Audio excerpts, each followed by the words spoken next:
The marble floors of the courthouse gleamed under the afternoon sun, cold and indifferent beneath my worn sneakers.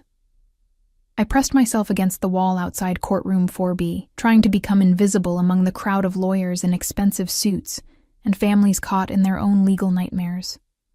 My fingers trembled as I clutched the envelope containing the divorce papers, the final severing of a marriage that had rotted from the inside out. 3 years. 3 years of Marcus's lies, his disappearances, his promises that dissolved like sugar in rain. The hallway smelled of floor polish and desperation, a scent I'd grown familiar with over the past 6 months of legal proceedings. My ex-husband's lawyer had assured me this would be quick, painless even, a formality. Marcus wouldn't contest anything because he had nothing left to contest. He'd already taken everything that mattered, my trust, my savings, my belief that love could be anything other than a carefully constructed illusion. I shifted my weight, feeling the ache in my lower back from my double shift at Constellation, the 5-star restaurant where I worked as a server. The uniform polo shirt beneath my cardigan still carried the faint smell of truffle oil and expensive wine. I'd barely had time to change before rushing here, my hair still pinned in the tight bun they required, a few dark strands escaping to frame my exhausted face. "Mrs. Chen?" A clerk appeared, clipboard in hand, her expression professionally neutral. "They're ready for you." My heart hammered against my ribs as I followed her through the heavy wooden doors. The courtroom was smaller than I'd imagined, more intimate, which somehow made everything worse. Marcus sat at the defendant's table with his lawyer, Mr. Hutchinson, a man whose retainer probably cost more than I made in 6 months. My ex-husband didn't look at me. He never did anymore, not since I'd discovered the extent of his betrayal. Judge Morrison, a woman in her 60s with silver hair and sharp eyes, sat elevated before us. I took my seat next to my court-appointed lawyer, a kind but overworked woman named Sarah Chen, no relation, who'd done her best with the scraps we had to work with.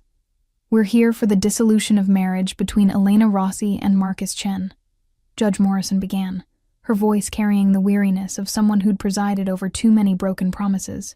"I understand both parties have agreed to the terms." "Yes, Your Honor." Marcus's lawyer stood, smoothing his silk tie.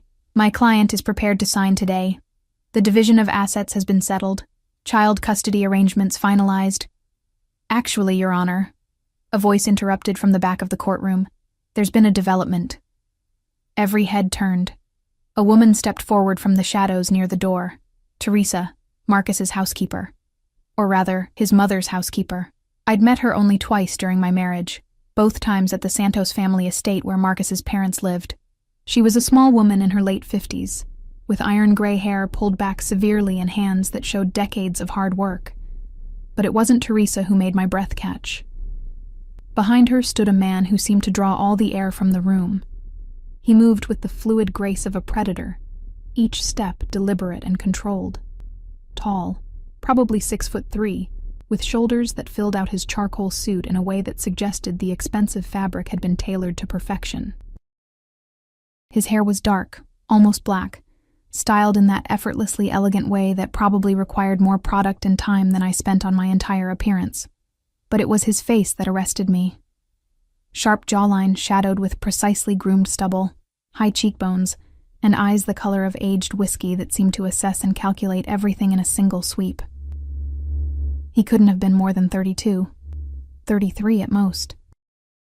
Young for the aura of absolute authority that surrounded him like a force field, 2 men flanked him, both built like brick walls stuffed into designer suits, their eyes constantly scanning the room with professional vigilance. One spoke quietly into his wrist, the kind of discreet communication that spoke of security details and protected assets. The man's gaze found me across the courtroom, and something shifted in his expression, a flicker of recognition that made no sense because I'd never seen him before. I would have remembered.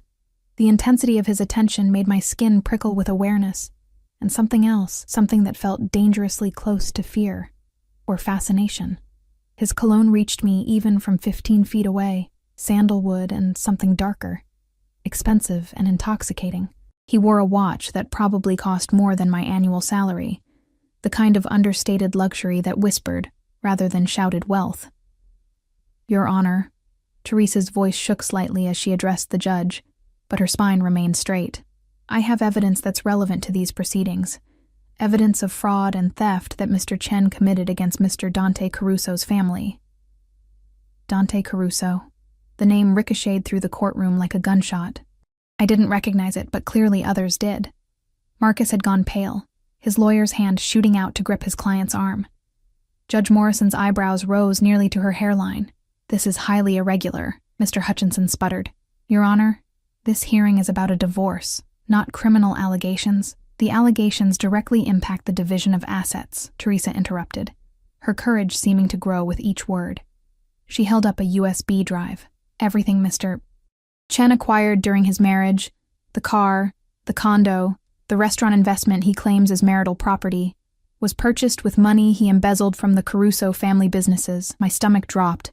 Restaurant investment? Marcus had told me that money came from his promotion, from legitimate work.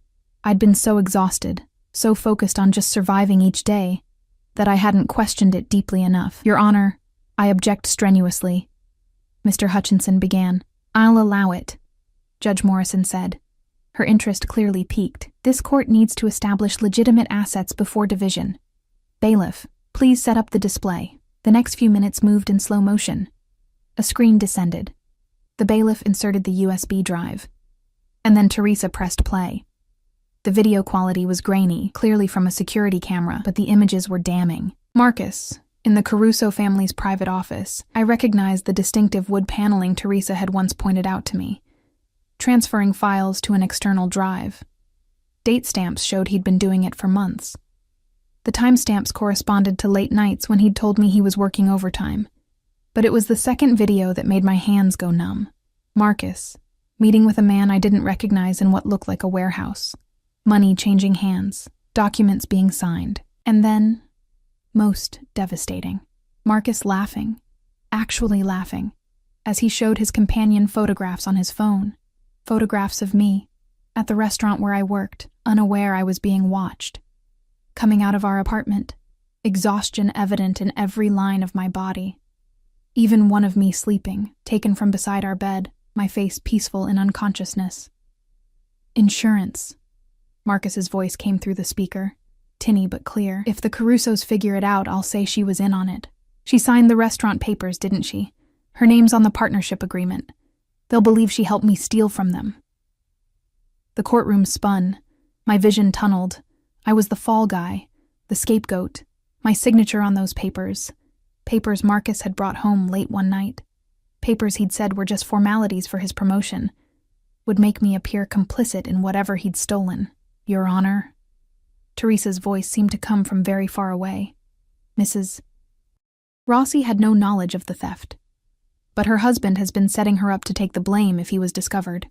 Mr. Caruso has been investigating this matter for 3 months.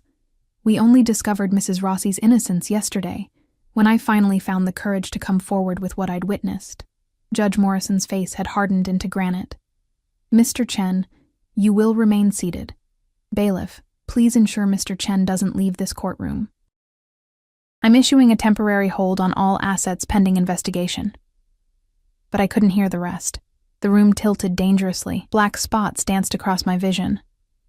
I'd eaten nothing since yesterday's lunch shift, had survived on coffee and anxiety, and now my body decided it had endured enough. Strong hands caught me before I hit the floor. The sandalwood scent enveloped me, and I found myself looking up into those whiskey-colored eyes at close range. Dante Caruso had crossed the courtroom with remarkable speed for a man his size, his bodyguards moving to flank us protectively. "Breathe," he commanded, his voice low and accented. Italian, I realized distantly, not the thick accent of recent immigrants, but the subtle influence of someone who'd grown up bilingual. "Slowly, Elena. You're safe." He knew my name. He'd said it with a familiarity that should have alarmed me, but my oxygen-deprived brain could only focus on the fact that his hands on my arms were steady and warm, anchoring me to consciousness. "I didn't know," I whispered, hating how broken my voice sounded. I swear I didn't know what he was doing. Something flickered in his expression. Belief, perhaps, or satisfaction. "I know." Teresa made that very clear. His thumb brushed against my inner wrist. whether checking my pulse or offering comfort. I couldn't tell. But we need to talk, Elena, because whether you knew it or not, your name is now attached to a very serious crime against my family. The words should have terrified me. This man, with his bodyguards and his expensive suit, and the dangerous edge that hummed beneath his polished exterior, was clearly someone who wielded power in ways that had nothing to do with courtrooms and everything to do with the shadows that existed beyond legal boundaries. But instead of fear, I felt something else entirely. His hands hadn't moved from my arms. Judge Morrison was ordering a recess. Marcus was shouting something about his rights. Mr. Hutchinson was demanding explanations. And through it all, Dante Caruso kept his eyes locked on mine, holding me upright with a possessiveness that transcended simple assistance. "Can you stand?" he asked, and I nodded, not trusting my voice. He helped me to my feet with surprising gentleness for a man who radiated controlled violence. One of his bodyguards materialized with a bottle of water, where he'd procured it so quickly I couldn't fathom, and Dante opened it himself before handing it to me. "Small sips," he instructed, watching me with an intensity that made my skin heat despite the courtroom's aggressive air conditioning. I drank, my hand shaking slightly, aware of every eye in the room tracking our interaction. Marcus had stopped shouting and was now staring at us with an expression I'd never seen before, genuine fear mixed with dawning realization. "Mr. Caruso," Judge Morrison called out, her tone carefully neutral. "I'll need you to file formal charges if you wish to pursue this matter." "Already done, Your Honor," Dante replied, without looking away from me. "My lawyers will be in touch with the prosecutor's office within the hour, but right now I need to speak with Mrs. Rossi privately." It wasn't a request. "Your Honor," my lawyer began, protective instinct overriding her intimidation. "It's okay, Sarah," I heard myself say, though I wasn't sure it was okay at all. Nothing about this situation was okay. But something in Dante's expression told me that refusing him wasn't truly an option. Not because he'd force me, I sensed he wouldn't, but because the consequences of my husband's theft had already trapped me in a web I didn't yet understand. And Dante Caruso held all the threads. Judge Morrison studied us for a long moment before nodding. "Court is in recess for 30 minutes. Mr. Chen, you will remain here under bailiff supervision. Mrs. Rossi, you're free to go, but I strongly suggest you remain available for further questions." Dante's hand moved to the small of my back, a gesture that would have seemed courteous, if not for the way his fingers splayed possessively across my spine, guiding me toward the door. His bodyguards moved with us, creating a protective bubble that parted the crowd of gawkers and court personnel. I glanced back once. Marcus was watching us leave, and for the first time in 3 years, I saw him truly seeing me, recognizing, perhaps too late, that he'd sold me to the devil without realizing the devil would collect his due. The courthouse hallway felt different now, charged with danger and possibility. Dante led me away from the courtroom, away from the curious eyes, toward a quieter corridor, where afternoon light streamed through tall windows. "Before we talk," he said, stopping in a pool of sunlight that turned his dark hair almost bronze, "you should know one thing, Elena." His use of my first name again sent a shiver down my spine. We were strangers. We shouldn't feel like anything else. "What?" I managed. Those whiskey eyes held mine, and in their depths I saw something that made my breath catch. Not anger at my supposed involvement in the theft, but something far more complicated, more dangerous. "Your husband didn't just steal money from my family," Dante said softly, each word precisely enunciated. "He stole something far more valuable. And now—" His hand lifted, fingers brushing a loose strand of hair from my face with shocking intimacy. "Now you're going to help me get it back." The coffee shop Dante chose was nothing like the chain establishments I frequented between shifts. Tucked into a corner building 3 blocks from the courthouse, it had the kind of understated elegance that screamed exclusivity. Exposed brick walls, leather booths worn soft with age, and a barista who greeted Dante with a subtle nod that suggested he was a regular, despite the place being empty at 3 in the afternoon. One of his bodyguards remained outside, a silent sentinel beside the black SUV with tinted windows that had been waiting at the courthouse's side entrance. The other, introduced only as Marco, positioned himself near the door, his eyes constantly tracking the street beyond the windows. Dante guided me to a booth in the back corner, the leather cool against my legs as I slid in. He sat across from me, close enough that his cologne wrapped around me like a phantom touch, and gestured to the barista without speaking. Within minutes, an espresso appeared before him, and a cappuccino materialized in front of me. The foam formed into a perfect rosette. "I didn't order," I started. "You look like you haven't eaten since yesterday," he interrupted, those perceptive eyes cataloging details I wished I could hide. "The cappuccino has more substance than black coffee, and Maria is bringing food." Sure enough, the barista, Maria apparently, returned with a plate of pastries and what looked like a panini, still warm and fragrant with melted cheese and herbs. My stomach betrayed me with an audible growl. "Eat," Dante commanded, his tone brooking no argument. "We'll talk after you have something in your system. You nearly fainted in court. I won't have you collapsing during this conversation." The possessive note in his voice, "I won't have you," should have raised my hackles. Instead, I found myself reaching for the panini, my hunger overriding my confusion about why this dangerous stranger seemed so invested in my well-being. The first bite was heaven. Fresh mozzarella, tomato, basil, and some kind of cured meat I couldn't identify but tasted expensive. I hadn't realized how empty I was until food hit my stomach. Dante watched me eat with an expression I couldn't decipher. Not quite satisfaction, but something warmer, more personal. His fingers drummed once against the table, a brief break in his otherwise perfect control, before he reached for his espresso and downed it in one practiced motion. "Better?" he asked after I'd consumed half the sandwich. I nodded, wiping my mouth with the cloth napkin. Real cloth, not paper. Even the coffee shop operated on a different level than anything in my world. "Good." He leaned back, the leather creaking softly. "Now we talk. And Elena, I need complete honesty from you. Can you give me that?" "I've never lied about what Marcus did," I said, defensive despite his reasonable tone. "I didn't know about the theft. I didn't know he was using me as insurance. I worked double shifts while he told me he was building our future. I believe you." The simple statement cut through my building panic. "Teresa verified your work schedule. You were at Constellation during every theft.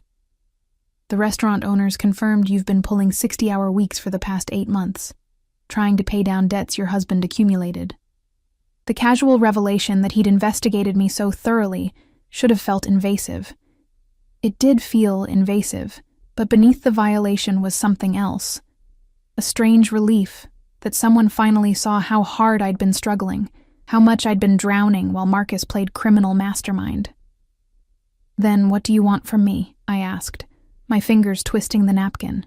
"If you know I'm innocent of theft, yes." Dante's expression hardened, and I glimpsed the man beneath the polished exterior. Dangerous, unforgiving. "But your signature is on documents that transferred stolen assets.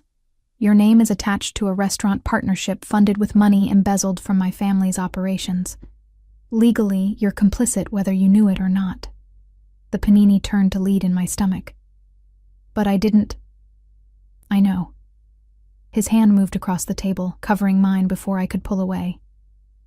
His palm was warm, his grip firm, but not painful. "Which is why I'm offering you a way out." I stared at our joined hands. His fingers were long, elegant despite their obvious strength, and I noticed a thin scar across his knuckles, the kind that came from violence, not accidents. Everything about Dante Caruso whispered of danger wrapped in expensive suits, yet his touch remained gentle. "What kind of way out?" I forced myself to ask, though part of me already knew the answer wouldn't be simple or free. "Your husband stole $3 million from my family over the course of 18 months, Dante said, his thumb brushing across my knuckles in a gesture that felt far too intimate for a business discussion. "But the money is secondary. What matters is what he stole with it. Proprietary information about our import business, client lists, trade routes, information he sold to our competitors." My mouth went dry.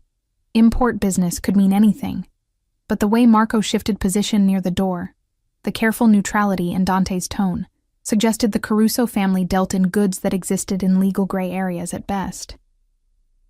"I don't know anything about that," I whispered. "I know," he repeated, patient in a way that felt more dangerous than anger. "But Marcus does. And he kept records, Elena. Insurance of his own, I suspect. We've recovered some of his files, but not all. The complete picture is still missing, so arrest him. Make him tell you. The legal system moves slowly, Dante interrupted, his eyes never leaving mine, and there are aspects of my family's business that can't withstand that kind of scrutiny. We handle our own justice. The words hung between us, heavy with implication. I should have stood up.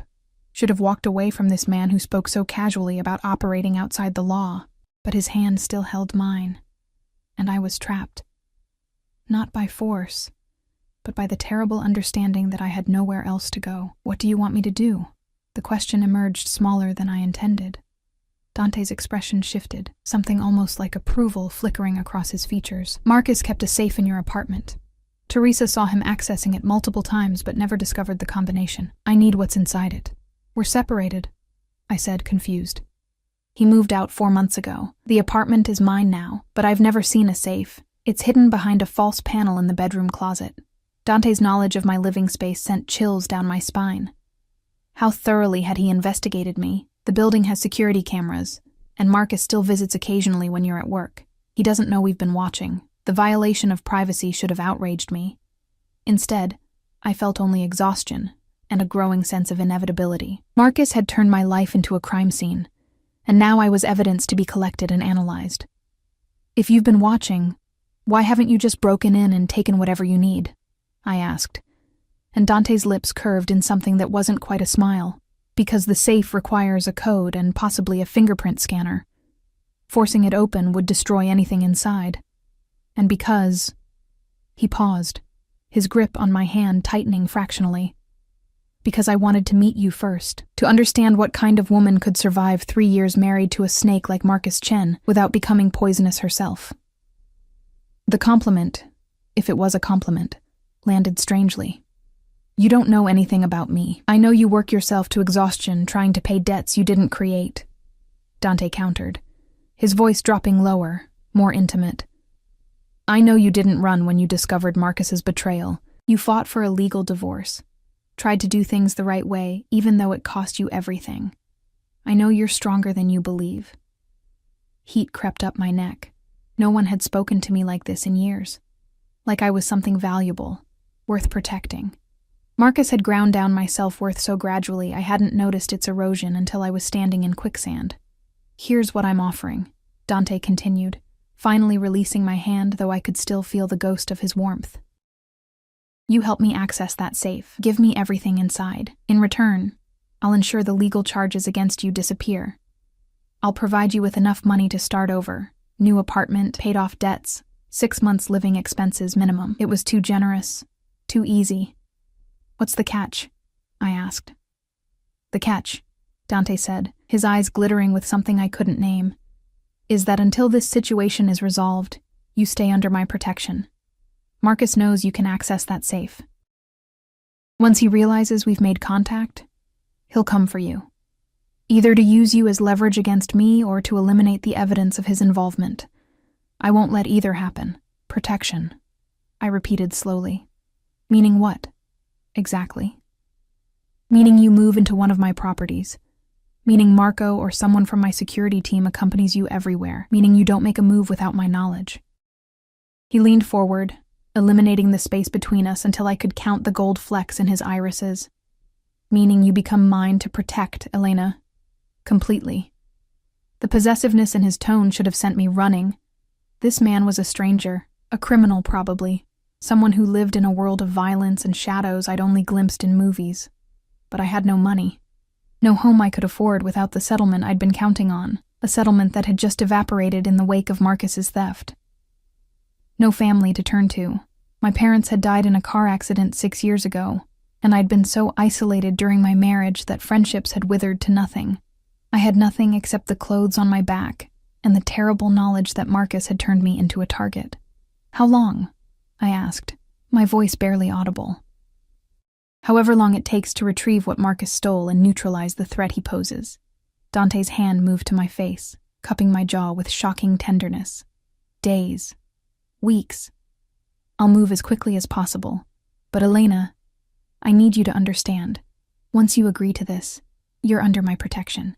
That means following my rules, trusting my judgment, accepting that I will keep you safe by any means necessary. His thumb traced my cheekbone, and I shivered despite the warmth of the coffee shop. This was insane. Everything about this situation violated every instinct for self-preservation I possessed. But what choice did I have? Okay, I whispered. Dante's eyes flared with satisfaction and something darker. Say it properly. I need to hear you agree. I agree to your protection, I said, stronger this time. I'll help you get what's in the safe. I'll follow your rules. Good girl. The praise sent an unwelcome flush through my body. Dante stood, pulling me up with him, his hands on my waist, steadying me. Marco will take you to your apartment to collect what you need. Pack light. You won't be returning there. I'll meet you at the residence in 2 hours. Wait! Panic fluttered in my chest. This is happening now? Today? Marcus will be released from courthouse custody within hours, Dante said, his voice hardening. The moment he's free, he'll either run or come after you. I won't risk the latter. You're mine to protect now, Elena. And I protect what's mine. There was that word again. Mine. Spoken with such absolute certainty that it bypassed argument and landed directly in the realm of fact. Marco appeared at Dante's subtle gesture, and I found myself being guided toward the door before I could process everything that had just happened. The afternoon sunlight felt too bright, too normal for a day that had upended my entire existence. The SUV's interior was all black leather and tinted windows. Marco held the door open, professional and silent, while Dante remained standing on the sidewalk, his phone already to his ear, speaking rapid Italian to whoever was on the other end. I climbed in, the door shutting with an expensive, solid thunk that sounded like finality. Through the tinted window, I watched Dante finish his call. He looked at the SUV, at me, though I knew he couldn't see through the darkened glass, and his expression shifted into something that made my breath catch. Hunger, possession, the look of a predator who'd just claimed his territory.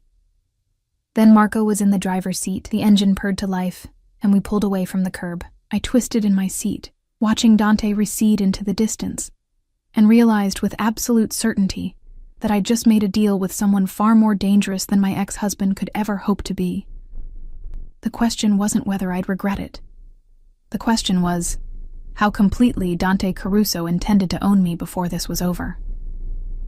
My apartment looked smaller through Marco's eyes. He stood in the doorway of my studio, his bulk making the space feel even more cramped, and I saw what he must see. The secondhand furniture, the kitchenette with its chipped countertop, the bathroom door that didn't close all the way. The window overlooked a brick wall. The carpet was stained in places I'd tried and failed to clean. This was what 3 years of marriage to Marcus had left me, a shoebox with a hot plate, and dreams I'd packed away in boxes I couldn't afford to store. The closet? Marco asked, his voice surprisingly gentle for a man who looked like he broke bones professionally. I nodded, moving past him into the narrow space that served as my bedroom, really just a corner with a futon and a standing wardrobe I'd found on the street. My hands shook as I opened the closet door, pushing aside the handful of clothes I owned. Back panel, Marco said, already moving forward. His fingers found the seam I'd never noticed, and with a practiced motion, he pressed something that made a section of the wall swing inward. The safe was small, matte black, with a digital keypad, and what looked like a biometric scanner beside it. I'd lived here for 4 months since Marcus moved out, had reorganized this closet a dozen times, and never suspected its existence. You never saw this before? Marco asked, watching my face. Never. The word came out bitter. How many other secrets had Marcus hidden in plain sight, while I'd worked myself to exhaustion, trying to save our sinking marriage? Marco pulled out his phone, snapping photos of the safe from multiple angles. Boss will want to see this. Do you know any codes Marcus used regularly? Birthday combinations? Anniversary dates? I rattled off the numbers I knew. His birthday, his mother's birthday, the date we'd married. Each one Marco tried resulted in a hostile beep and a red light. After the third attempt, the safe emitted a longer tone and the screen flashed a warning. 2 attempts remaining before lockout. Stop, I said, panic rising. If it locks, we'll never get it open. Marco stepped back, his phone already at his ear. Boss, we found it. Digital lock, biometric scanner, and we've got 2 attempts left before lockout. A pause. Yes, sir. 20 minutes. He ended the call and looked at me with something approaching sympathy. Mr. Caruso is on his way. Pack what you need. 1 bag. 1 bag to contain an entire life. I pulled my battered duffel from under the futon and began the humiliating process of packing while Marco politely turned his attention to the window, giving me the illusion of privacy. Clothes. I didn't have many that weren't work uniforms. Toiletries from the bathroom. The framed photo of my parents that sat on the windowsill, their faces forever frozen in happiness at my college graduation. A few books. The necklace my mother had given me, the only jewelry I owned that held any value beyond sentiment. It took less than 15 minutes to pack everything that mattered. I was zipping the bag when I heard footsteps in the hallway. Measured, confident, followed by the distinctive cadence of multiple people moving in formation. Marco straightened, his hand moving subtly to his jacket where I suspected a weapon rested, then relaxed as Dante appeared in the doorway. He'd removed his suit jacket, his white shirt was rolled to his elbows, revealing forearms corded with muscle and marked with more of those thin scars I'd noticed earlier. He carried a leather briefcase that looked old and expensive, and his eyes found me immediately, cataloging my packed bag and probably reading more in my expression than I wanted to reveal. Good, he said, his gaze lingering on my face before moving to the open closet. You found it quickly. 2 more men entered behind him. Not the bodyguard from the coffee shop, but others cut from the same cloth. One carried what looked like specialized equipment in a metal case. The other positioned himself in the hallway, standing guard. My tiny apartment was suddenly full of dangerous men in expensive clothes, and I felt more vulnerable than I had sitting across from Dante in the courthouse. Elena. Dante's voice pulled my attention back to him. He'd moved closer without me noticing, his presence overwhelming in the confined space. Did you try any codes? 3. Marco answered for me. Standard dates. Nothing worked. Dante nodded, setting his briefcase on my futon and opening it to reveal a laptop and several devices I didn't recognize. Marcus isn't creative enough for random numbers. It'll be something personal, something he could remember under pressure. Those whiskey eyes fixed on me again. Tell me about his family. His mother, Patricia, I said, trying to focus past the awareness of how close Dante stood. Birthday is March 15th. His father died when Marcus was young. I never knew the exact date. He has a sister, Michelle, but they haven't spoken in years. Why not? Dante asked, his fingers moving across the laptop keyboard. I don't know. He refused to talk about her. I got the impression there was bad blood, maybe over their father's estate. I wrinkled my forehead, trying to remember details Marcus had always deflected. She moved to Seattle, I think, or maybe Portland. He deleted all photos of her from his phone. Dante's expression sharpened. Deleted photos. When? About a year into our marriage. I asked about it once and he got angry. Said she'd betrayed the family and he wanted nothing to do with her. The memory surfaced reluctantly. He said she'd stolen something that belonged to him. Stolen something, Dante repeated, his voice dropping into a register that made my skin prickle. He typed something into the laptop, waited, then smiled, a predatory expression that had nothing to do with humor. Michelle Chen, born December 8, 1992. Married Antonio Ricci in a private ceremony in Portland 3 years ago. The name Ricci clearly meant something to the other men in the room. Marco swore softly in Italian. Who's Antonio Ricci? I asked. Someone Marcus shouldn't have crossed. Dante closed the laptop and moved to the safe, studying it with the intensity of a jeweler examining a diamond. Michelle was promised to the son of one of my father's associates. The marriage would have solidified a business relationship, but she fell in love with Antonio instead, a man from a rival family. When she ran off with him, it created problems, complications. He didn't elaborate on what those complications entailed, but the weight of his words suggested violence had been involved. Marcus blamed Michelle for the fallout, Dante continued, his fingers hovering over the keypad. I'm willing to bet he used her birthday as his code. The ultimate insult, locking away stolen goods with the numbers belonging to the sister he believes ruined his life. That's a lot of psychological projection for a safe code, I said before I could stop myself. Dante's laugh was unexpected, genuine, rich, transforming his face into something almost boyish. "You're not wrong, but men like Marcus think they're cleverer than they are. They create elaborate symbolism where simple paranoia would serve better." He entered the numbers, 120892, and I held my breath. The safe beeped. The light flashed red. One attempt remaining before lockout. "Damn," Marco muttered. But Dante didn't look concerned. If anything, he looked more focused. He'd reverse it. Make it harder to guess for anyone who knew Michelle's actual birthday. His fingers moved again. 920812. Another beep. This time, the light flashed green. The safe door released with a soft click that sounded deafening in the silent apartment.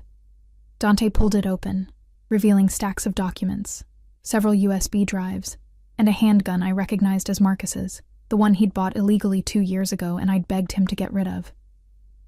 Dante pulled out his phone, photographing everything before touching it, then began carefully removing items. The man with the equipment case came forward, pulling on latex gloves and placing each item into labeled evidence bags with professional efficiency. "What is all this?" I asked, moving closer despite my better judgment. Dante held up one of the documents, a ledger filled with numbers and codes I didn't understand. Proof of every transaction Marcus made with stolen funds, client lists he sold to competitors, communications that implicate him and several others in a conspiracy to undermine my family's business operations. He set it aside and reached for a USB drive. "And if I'm right, these contain the digital files we've been searching for. That's good, right?" I said. "You have what you need.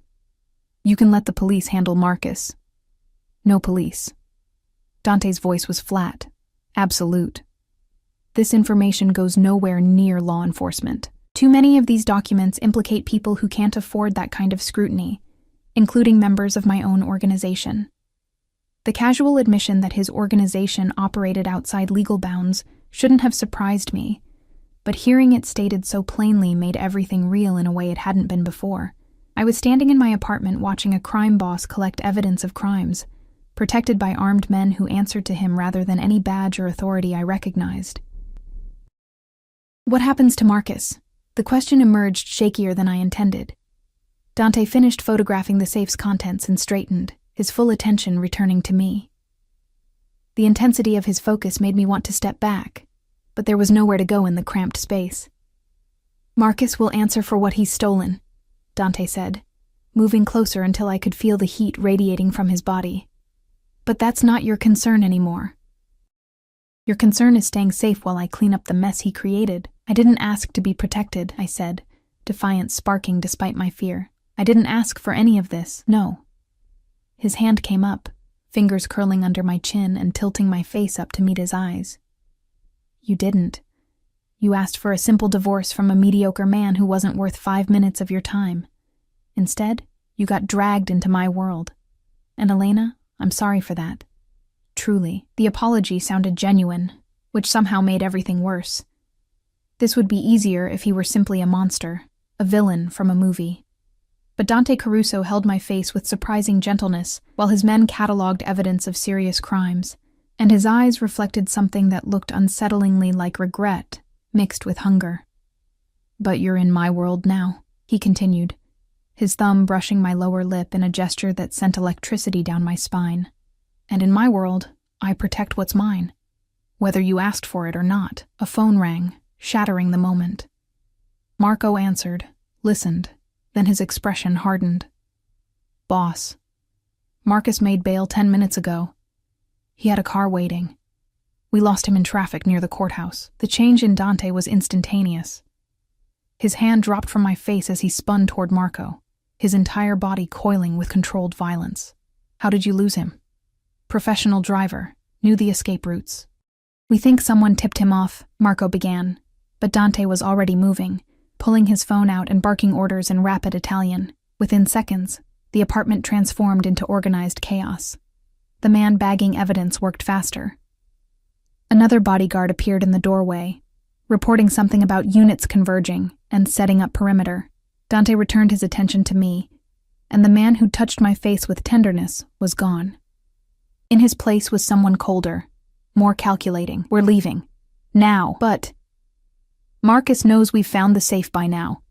He'll assume we've already opened it, which means you're no longer useful to him as leverage. Dante grabbed my packed duffel with one hand and my arm with the other, his grip firm but not painful. You're a liability, a witness who can testify to his habits, his patterns. He'll come for you, Elena, and he won't come to talk. The words should have sounded melodramatic. Instead, they landed with the weight of truth. I'd seen the video footage of Marcus laughing as he planned to frame me. I knew exactly how expendable he considered me. Marco led the way out, one hand inside his jacket where his weapon must be. Another bodyguard flanked us from behind. Dante kept me close, so close I could feel the tension in his body, the coiled readiness for violence. The hallway felt longer than usual, shadows deeper. Every sound made me flinch, the elevator ding, a neighbor's door opening, footsteps on the stairs. We made it to the parking garage without incident. The black SUV waited near the entrance, engine already running, another vehicle, this one a sedan with tinted windows, idling behind it. Dante guided me into the back seat of the SUV, sliding in beside me. Marco took the driver's seat. The door locks engaged with a solid thunk that felt like a jail cell closing. "Where are we going?" I asked as Marco pulled out into traffic, the sedan following close behind. "Somewhere Marcus can't reach you." Dante's hand found mine in the darkness of the vehicle, his fingers lacing through mine with surprising intimacy. "Somewhere I can keep you safe." The city slid past the tinted windows. Familiar streets suddenly alien, dangerous. I recognized the route toward the waterfront, expensive neighborhoods I'd only ever glimpsed while serving champagne to people who considered my annual salary pocket change. "Dante?" I said, his name strange on my tongue. "What if Marcus doesn't come after me? What if he just runs?" "He won't run." The certainty in Dante's voice was absolute. "He's arrogant enough to think he can still fix this, and he knows you're the key, either as a hostage to negotiate his escape, or as someone who needs to be silenced. Either way, he'll come." His thumb traced circles on the back of my hand, the gesture oddly soothing despite his grim words. "And when he does," I whispered. Dante turned to look at me, and in the dim light of passing street lamps, his eyes gleamed with cold promise. "When he does, I'll be waiting. And he'll learn exactly what happens to men who threaten what belongs to me." The possessiveness in his tone should have frightened me. Should have made me demand he let me out at the next light. Consequences be damned. Instead, I tightened my grip on his hand and watched the city disappear behind us, knowing with absolute certainty that my life had just divided into before and after. Before Dante Caruso. And everything that would come after. The house wasn't a house. It was a fortress disguised as luxury. We'd driven for 40 minutes, leaving the city proper, and winding through hills where estates sat behind gates and hedges, each property more ostentatious than the last. But Dante's residence made the others look modest by comparison. The gate was wrought iron, 10 feet tall, with security cameras visible at multiple angles. The driveway curved through manicured grounds lit by discreet landscape lighting, and the house itself sprawled across the hilltop, 3 stories of stone and glass that probably housed more square footage than my entire apartment building. Marco pulled up to the front entrance where 2 more men in suits waited. Dante was out before the vehicle stopped fully, moving around to my door and opening it himself. "Welcome home," he said, and the phrase landed strangely. Not my home. Not the home. Just home, as if my belonging here was already decided. The interior was elegant without being cold. Hardwood floors warmed by expensive rugs, cream walls decorated with art that looked original and probably cost more than I'd earn in a lifetime. A curved staircase dominated the foyer, and through an archway, I glimpsed a living room with floor-to-ceiling windows overlooking the city lights below. A woman appeared from a side hallway, older, perhaps 60, with silver hair in a neat bun and kind eyes that assessed me quickly. "Mr. Caruso, your guest?" "Elena, this is Rosa. She manages the household." Dante's hand remained on the small of my back. "Rosa, Elena will be staying in the East Wing. Make sure she has everything she needs." "Of course." Rosa's smile was genuine, which somehow made me want to cry. Kindness felt dangerous right now, like it might crack whatever shell I'd built to get through this surreal day. Miss Elena, if you'll follow me, I'll show you to your room. I'll take her. Dante's interruption was gentle but firm. Thank you, Rosa. Perhaps some dinner in 30 minutes? Elena hasn't eaten properly today. Rosa nodded and disappeared, leaving me alone with Dante in the cavernous foyer. His hand urged me forward, up the staircase where our footsteps were muffled by a runner that probably cost more than my car, before Marcus had totaled it in one of his accidents that I now suspected had been intentional sabotage. The east wing was accessed through a hallway lined with more art. Dante stopped at a door, opening it to reveal a bedroom suite that made my breath catch. The room was massive, decorated in soft grays and whites with touches of deep blue.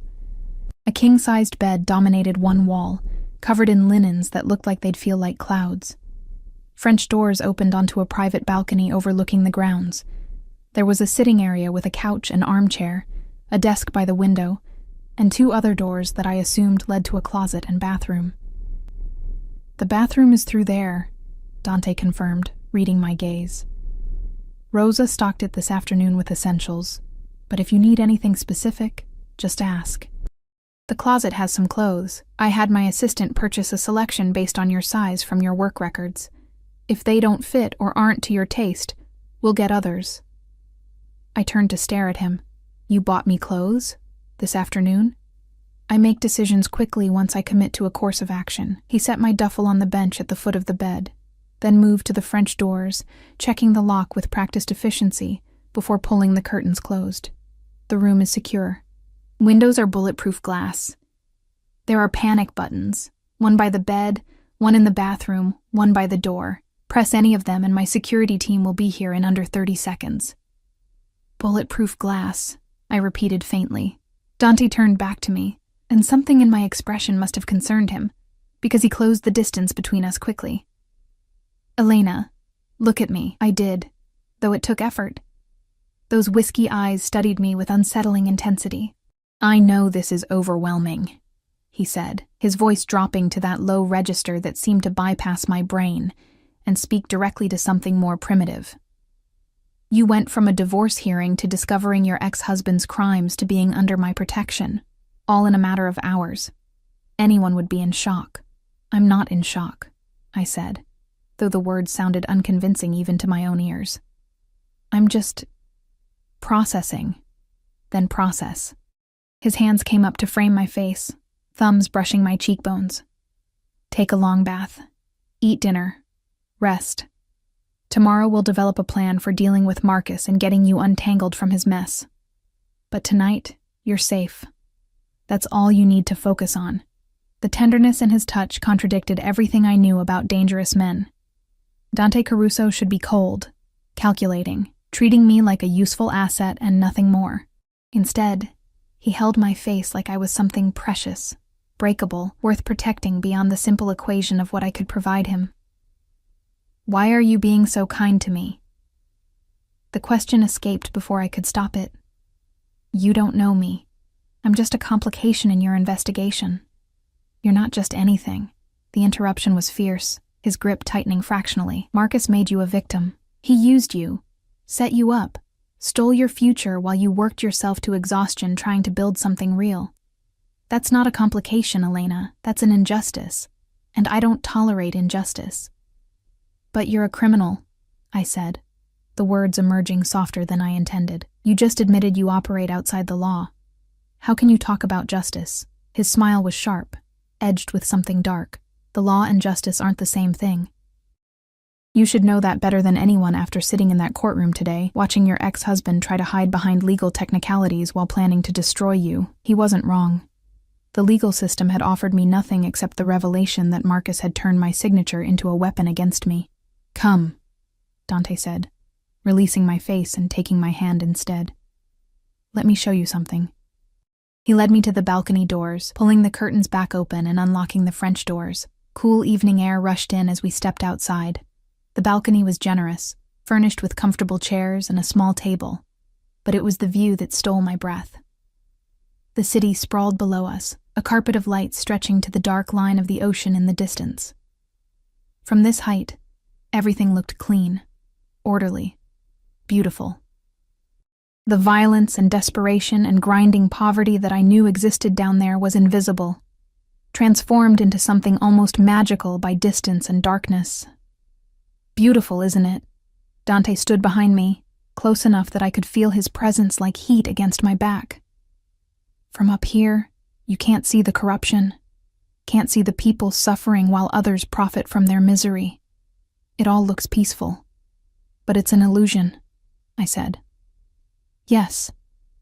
His breath stirred my hair. The world is built on illusions, the illusion that laws protect the innocent, that hard work guarantees success, that love means loyalty. His hand settled on my shoulders, steady and warm. You believed those illusions once?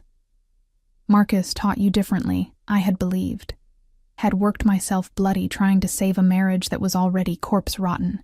Had trusted that my dedication would matter, that my love would be enough. I don't believe in much anymore, I admitted. Good. Dante's hands slid down my arms, his touch raising goosebumps despite the layers between us. Believing in nothing is safer than believing in lies. But Elena, I'm going to offer you something true, something you can rely on. I turned in his loose grip to face him. What? My protection isn't conditional, he said, his eyes holding mine with hypnotic intensity. I don't need you to be useful or compliant or grateful. You're under my care now, and that means something in my world. It means no one touches you without going through me first. It means you eat, you rest, you stop grinding yourself down to nothing trying to survive. It means you're safe. Until this is over, I said. Until Marcus is dealt with and I'm no longer needed. No. The word was absolute. I don't operate on timers, Elena. Once someone is mine to protect, they stay protected. Even after Marcus is handled, even after the legal complications are resolved, you'll have my backing. A new apartment in a good neighborhood. A job that doesn't destroy you. Whatever you need to build a real life. It was too much, too generous. Why? What do you get out of it? Dante's expression shifted into something I couldn't read. Hunger mixed with something that looked almost like pain. Maybe I'm tired of watching innocent people get crushed by those with power. Maybe I see something in you that reminds me there's more to life than business and violence and endless maneuvering for position. His hand came up, fingers threading through my hair. Or maybe I'm just selfish enough to want to keep you close because you make me feel human instead of like the monster everyone believes I am. The confession hung between us, raw and honest in a way that made my chest ache. This close, I could see the fine lines around his eyes, the shadow of exhaustion beneath his perfect control. Dante Caruso might live in a fortress and command dangerous men, but he was still human, still capable of loneliness. I don't think you're a monster, I whispered. You should. But his thumb traced my lower lip with heartbreaking gentleness. I've done things that would horrify you. Ordered actions that ended lives. Made decisions that destroyed families. To protect your own family, I said, understanding clicking into place. Everything you do is for them. Family is everything in my world. His forehead came to rest against mine, his breath mingling with mine in the narrow space between us. Loyalty. Protection. Those are the only currencies that matter. Marcus betrayed that when he stole from us. He deserves what's coming. I should have been afraid of the cold promise in his voice. Instead, I felt something close to vindication.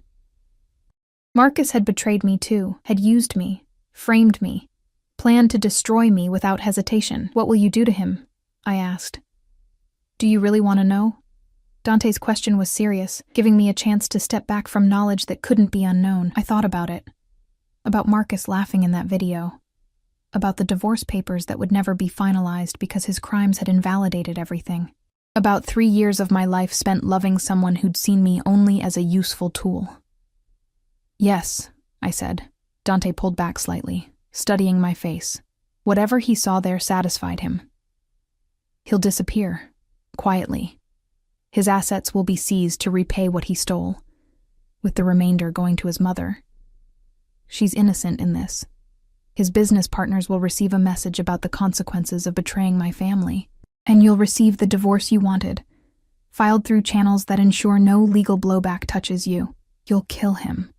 I said it flatly, testing how the words felt. I'll ensure he can never hurt you or anyone else again. Dante didn't flinch from the implication. Does that bother you? It should have. I should have been horrified, should have demanded he find another way, should have clung to some moral high ground that proved I was better than the violence he offered. But all I felt was tired and relieved.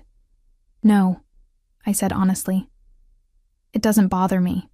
Dante's smile was slow, satisfied, tinged with admiration.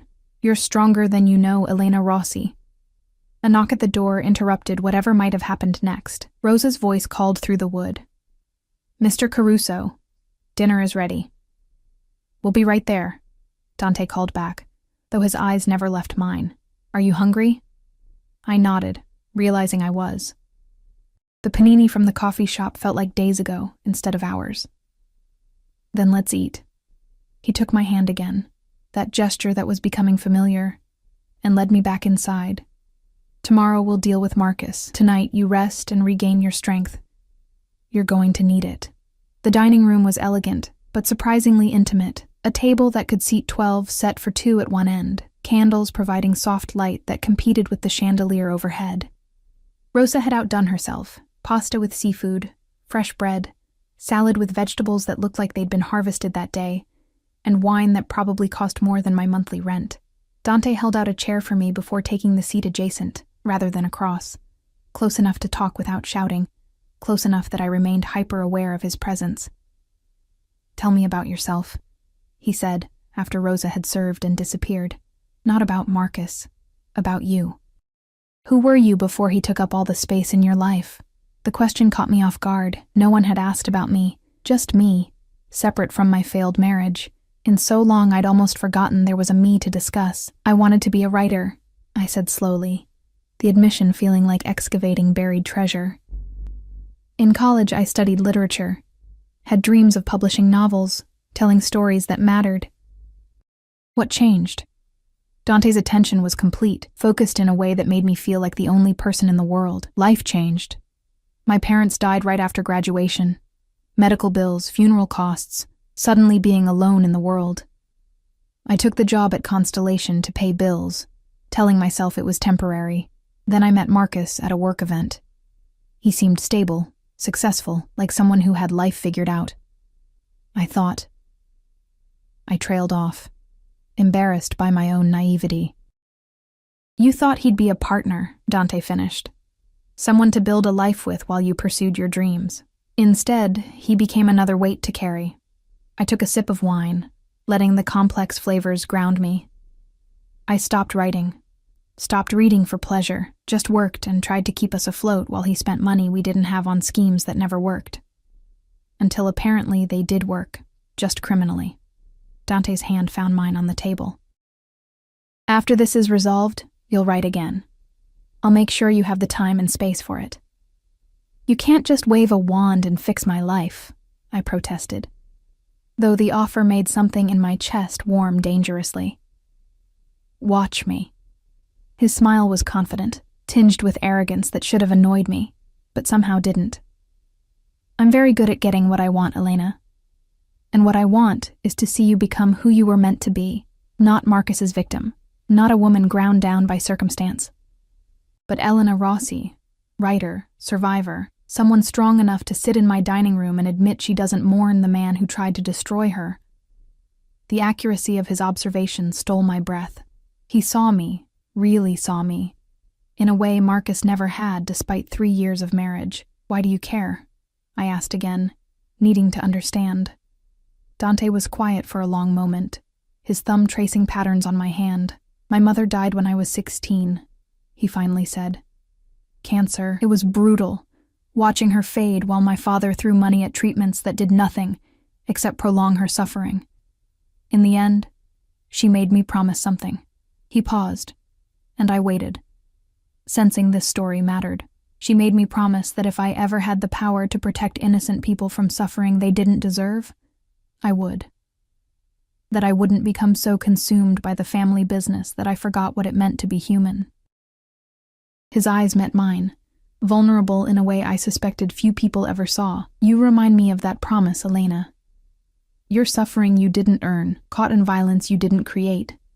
And I have the power to change that. So I will. The confession settled over us like silk, intimate and binding. This wasn't just about Marcus's theft or protecting a witness. This was personal for Dante in ways that had nothing to do with business. Your mother would be proud, I said softly. His smile was tinged with sadness. I hope so. Most days I'm not sure I've kept that promise very well. The things I've done. He shook his head. But maybe protecting you is a start toward balancing the scales. We finished dinner in companionable silence, the weight of the day finally settling over me like a heavy blanket. By the time Rosa cleared the plates, I could barely keep my eyes open. Dante walked me back to the east wing, his presence a solid comfort in the vast house. At my door, he paused, his hand coming up to cup my face one more time. Sleep, he commanded gently. Tomorrow we'll face whatever comes, but tonight you're safe. I promise you that, Elena. On my mother's memory, you're safe.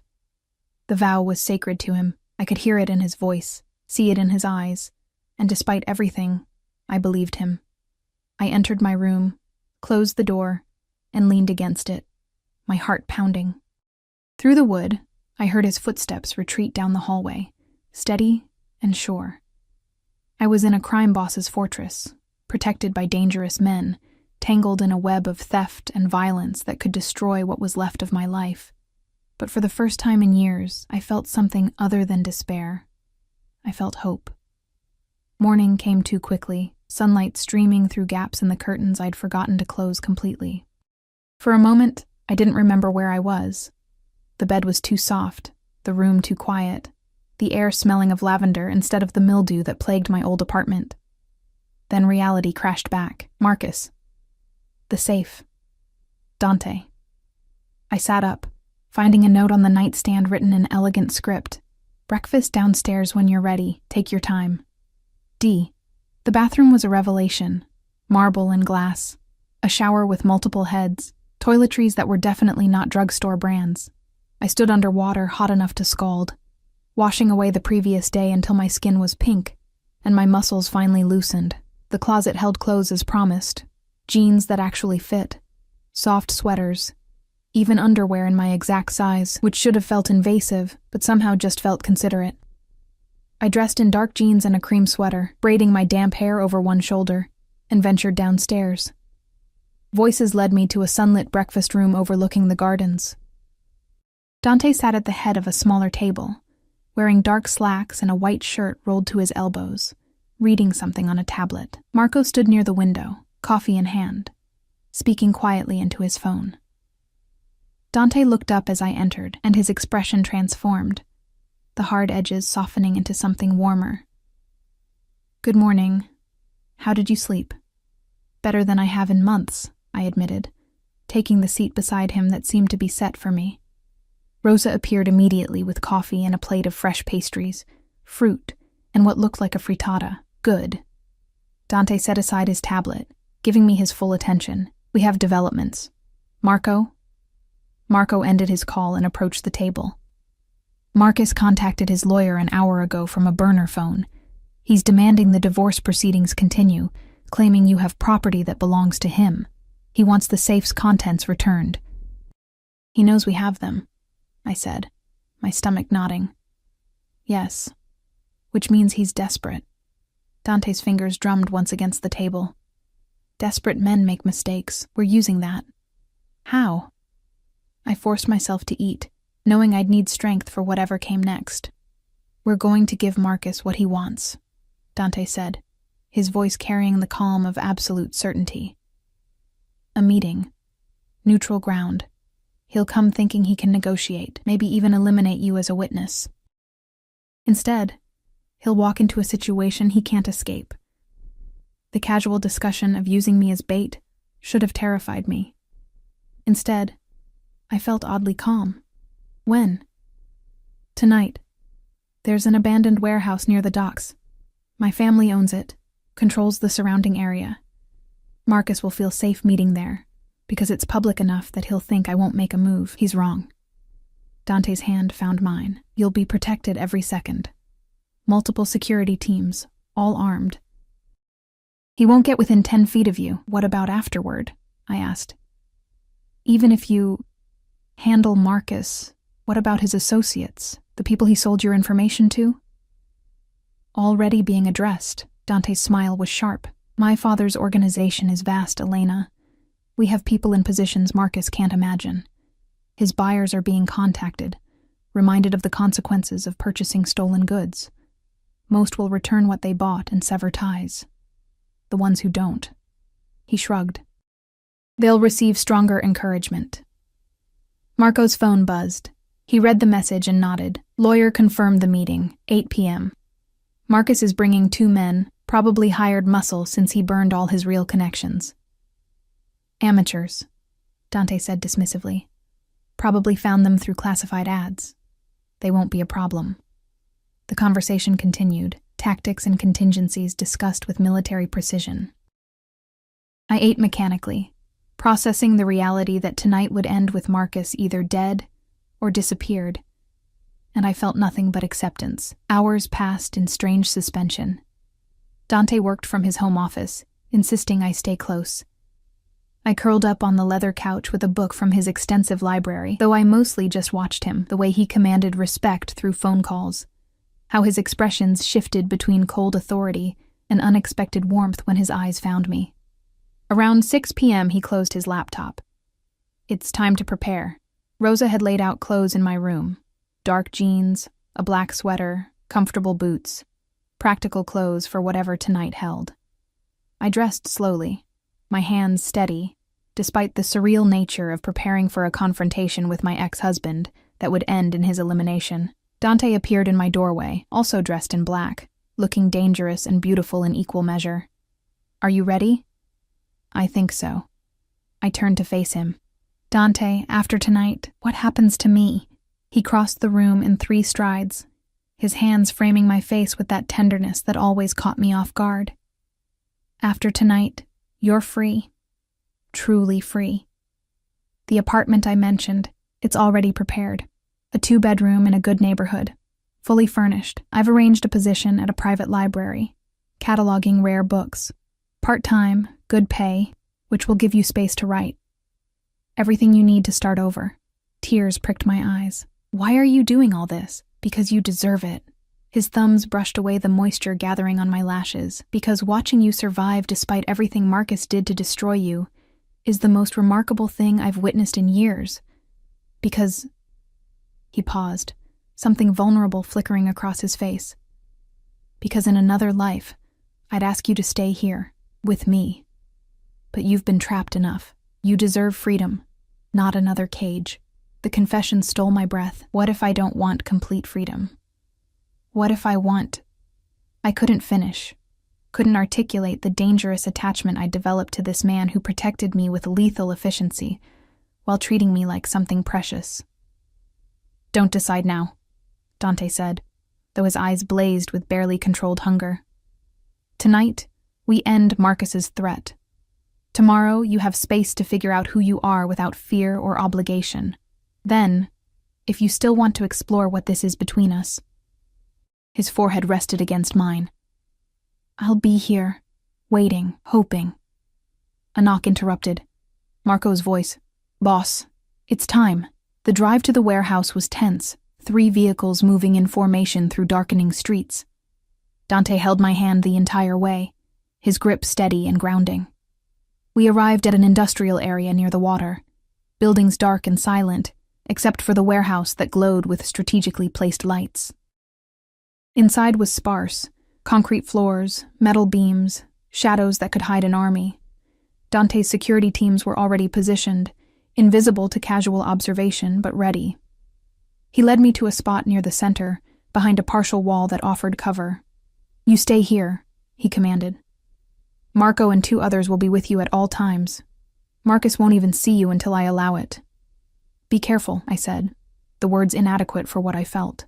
His kiss was unexpected, fierce and claiming, his hand tangling in my braid as he pulled me close. When he released me, we were both breathing hard. That's incentive to finish this quickly. He murmured against my lips. Stay safe, Elena. Then he was gone, moving to the warehouse entrance with fluid grace. 8 p.m. arrived. Engine sounds outside, then voices. Marcus entered with 2 men who looked exactly like what they were, cheap muscle, uncomfortable and out of their depth. Marcus looked terrible, unshaven, eyes wild, clothes rumpled. The polished fraud I'd married was gone, replaced by something desperate and dangerous. "Where is she?" he demanded, his voice echoing. "Where's Elena?" "Safe," Dante replied, stepping from shadows with 4 of his men flanking him. "Far from you. She has no right. Those files are mine. The safe contained evidence of your theft from my family," Dante interrupted, his voice cold. "Evidence that's already been copied and distributed to ensure if anything happens to me, it reaches the proper authorities. You're finished, Marcus." "Then I have nothing to lose." Marcus reached for something, but Dante's men moved faster, weapons appearing with practiced efficiency. "Don't," Dante said quietly. "Your hired help knows they're outgunned. Don't make them die for your stupidity." Indeed, Marcus's 2 men had frozen, hands raised, clearly wanting no part of whatever came next. "Elena!" Marcus shouted, spinning frantically. "I know you're here. This is your fault. If you'd just been grateful, just stayed quiet." "She was grateful," Dante said, and the fury in his voice made me shiver even from my concealed position. "She worked herself bloody trying to save your pathetic marriage, while you stole and schemed and planned to frame her for your crimes. You don't get to blame her for your failures." "What do you care?" Marcus spat. "She's nobody. Nothing. A means to an end. She's mine." The declaration rang through the warehouse. Absolute and unquestionable, and you're going to pay for every moment of suffering you caused her. What happened next was swift and efficient. Dante's men moved like choreographed dancers, disarming Marcus's hired muscle and securing them.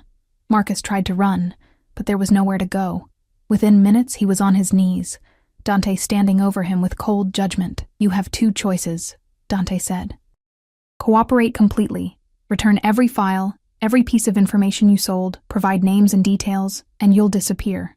New identity, new country, alive but powerless. Or refuse and—" He didn't finish. He didn't need to. Marcus crumbled. "I'll cooperate. Anything. Just don't—" "Smart choice." Dante gestured, and his men pulled Marcus to his feet. "You'll be transported to a secure location where my associates will debrief you. If you're truthful and complete, you'll wake up in 3 days with a new passport and a one-way ticket to a country with no extradition. If you lie, withhold information, or attempt escape—" He leaned in close, and though I couldn't hear the words, Marcus went pale. "Do we understand each other?" Marcus nodded frantically and was led away by guards who would ensure his cooperation. Dante returned to my hiding spot, finding me exactly where he'd left me. "It's done," he said simply. "Just like that?" My voice shook slightly.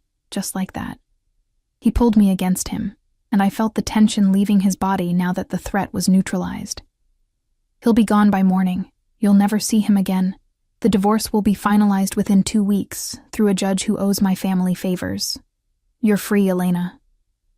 Free. The word seemed too simple for everything it encompassed.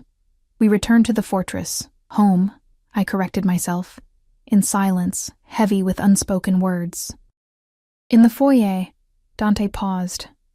"Tomorrow I'll have someone drive you to see the new apartment," he said. "Give you space to process everything. The library position starts Monday if you want it, or later if you need more time, whatever you need."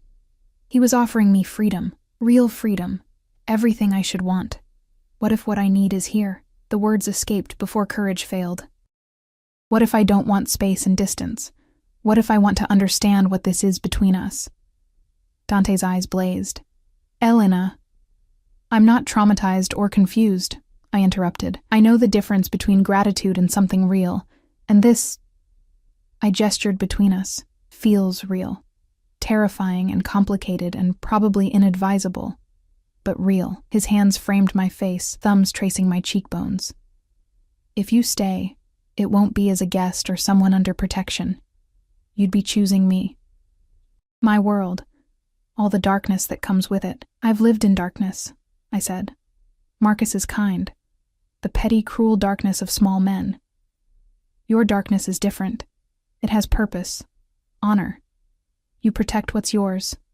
I covered his hands with mine, so protect me. Not as an obligation, but because you want to. And let me choose you back. His kiss was answer enough. Deep and claiming. Full of promise and possession. When we finally broke apart, both breathing hard, the smile was genuine. He murmured, "Not in the guest room. Here, with me. For however long you want. What if I want forever?" The question was bold, reckless, perfect. "Then I'll spend forever making sure you never regret choosing me," Dante promised. And standing in the foyer of his fortress, wrapped in the arms of a dangerous man who'd shown me more care in days than Marcus had in years, I believed him. The life I'd lost, the broken marriage, the exhausting survival, the slow erosion of self, was gone. In its place was something new. Uncertain, yes. Complicated, absolutely.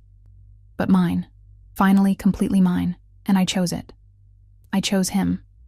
I chose freedom that looked like protection, and love that tasted like danger, and a future built not on illusions but on truth as sharp and real as the man holding me close. "Take me upstairs," I whispered against Dante's lips. His answer was to sweep me into his arms, carrying me toward the rest of our story with the confidence of a man who protected what he loved. And I was loved. Protected. Home.